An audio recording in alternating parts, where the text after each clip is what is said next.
Morgan Stanley apparently ripped off New York consumers. They fixed prices with a company called Keyspan so that you would have to pay a higher energy bill.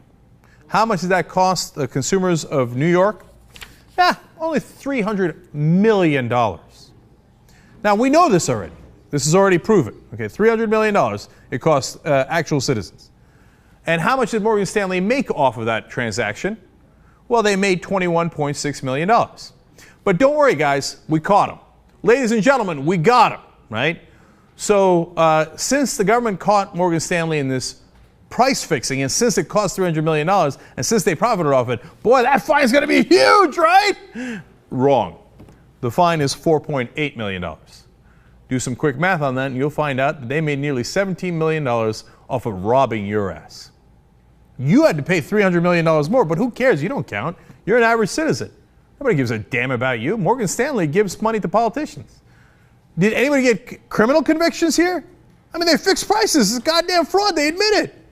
Oh, you know, well, civil, okay, I wouldn't, because executives are too holy and high. They're our royalty. They can't ever go to jail. Their pretty little asses couldn't go to jail.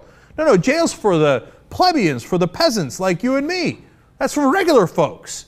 You know, you step out of line a little bit and they'll tase you and put you down in a second. They'll step on your head and throw you in jail. There's a story we're going to do later in the show. Deaf woman gets tased. She called for help. They let her sit in jail for 2.5 days. Why? She doesn't count. She doesn't have money. She doesn't count. Morgan Stanley rips you off. They get to keep $17 million of their robbery anyway, because they run the place. That's literally what Dick Durbin said. Second highest ranking senator for the Democrats in the United States Senate. He said, frankly, they run the place. Spencer Backus, Republican, head of the Finance Committee for the Republicans in the House, says, it is our job here to serve the banks. So, gee, I wonder why Morgan Stanley got to keep most of the money that they robbed from the citizens of New York. Because we don't have a democracy anymore. We have a government controlled by multinational corporations that are there to enrich their executives. And if they need to crush you and rob you, they will do it.